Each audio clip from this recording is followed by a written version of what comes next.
A gente quer entender um pouco da mão esquerda e mão direita, né? Do que embate as duas. Vamos começar falando aqui sobre o sacrifício animal dentro da mão esquerda e da mão direita. Como que se enxerga isso de um lado e do outro? Posso?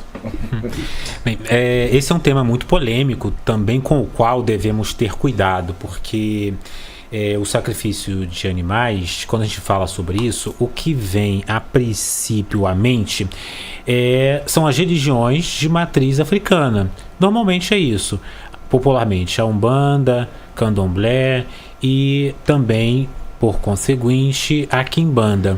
Mas vejamos que o sacrifício de animais ele não se restringe a isto. Se nós formos, por exemplo, buscar em outras culturas, encontraremos na base do que nós chamamos de cultura judaico-cristã ocidental, muçulmana ocidental, porque os muçulmanos também têm como base o Pentateuco mosaico. Nós veremos Shalom com X. Exato, veremos que lá no livro já a partir do livro do Gênesis, depois no livro de Êxodo, Levítico, Número e Deuteronômio, existe uma série de instruções para o sacrifício de animais. Certo. Sacrifícios de animais diversos que iriam representar ali o pecado do próprio povo ou o erro. Ainda modernamente, algumas linhas mais ortodoxas do judaísmo, por exemplo, vão sacrificar animais, mais especificamente, até onde a gente pode ver, galinhas, também representando todo este processo. Então não é uma coisa exclusiva, sem falarmos ainda de outras culturas, de culturas europeias, de culturas ameríndias e etc., que também tinham, em alguns momentos da sua historicidade, o sacrifício de animais. Então é importante nós termos esse contexto cultural. Não, é coisa de africano, é coisa dos negros, não. É coisa da cultura afro-brasileira. Não, na verdade isso existe em todos os lugares do mundo, de forma mais ou menos estabilizada. Então isso é importante posicionar. Em segundo lugar também, é importante levarmos em consideração que sim, o que vai se chamar popularmente de magia da mão esquerda e magia da mão direita terão visões diferentes.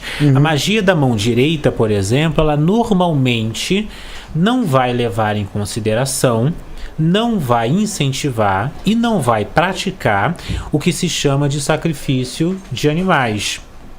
Porque vai entender que a magia ela é algo um tanto quanto mais mental, ou que também se pode chamar de psicurgia, é um trabalho mental, é um trabalho psicológico, que você pode até ter elementos outros para intensificar aquele processo, como a gente citou anteriormente, os mecanismos para entrar em estado de gnose, mas não necessariamente o indivíduo precisa ter o sacrifício de animais.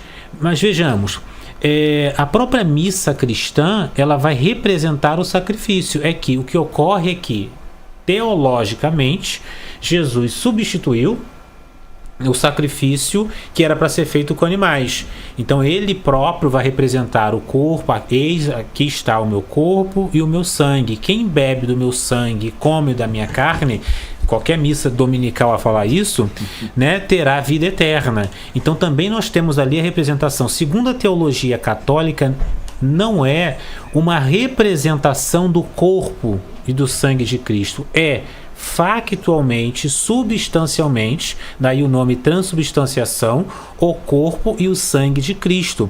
É também a celebração de um sacrifício humano ali em prol da redenção da própria humanidade. Então essa questão do sacrifício deve ser vista com muito cuidado. Agora, de fato, por exemplo, linhas que a gente pode citar como sendo mais de mão direita: teosofia, pratica, aceita, incentiva, abraça sacrifício de animais? Não. A Rosa Cruz, até onde eu sei, nenhum dos segmentos das tantas Rosa Cruz existentes abraça o sacrifício de animais. A maçonaria, que tanto se fala, mas e o bode? Vai estudar, gente. Bode nenhum na maçonaria, pelo amor de Deus. Não tem o sacrifício? Não tem sacrifício de nada, muito menos do coitado do bode. Vale lembrar que cada pessoa dentro da maçonaria... Nossa, quase que eu incorporei o demônio aqui. Seria igual o Temer. Michel Temer. Igual o Temer. Nossa. Exato. Uma pastilha, por favor. Não precisa de pastilha, não. Se for pra descer, desce logo, cara. Exato. Então, mas vale lembrar que E na maçonaria, por exemplo, e os maçons em si, cada um tem sua religião, cara. Ainda tem isso. E na Rosa Cruz também. Então o Rosa Cruz, ele pode não sacrificar na Rosa Cruz, mas ele pode ser da Quimbanda. Exatamente. Pode ser do Candomblé, como muitos são, né? De Candomblé e etc. E lá podem sacrificar.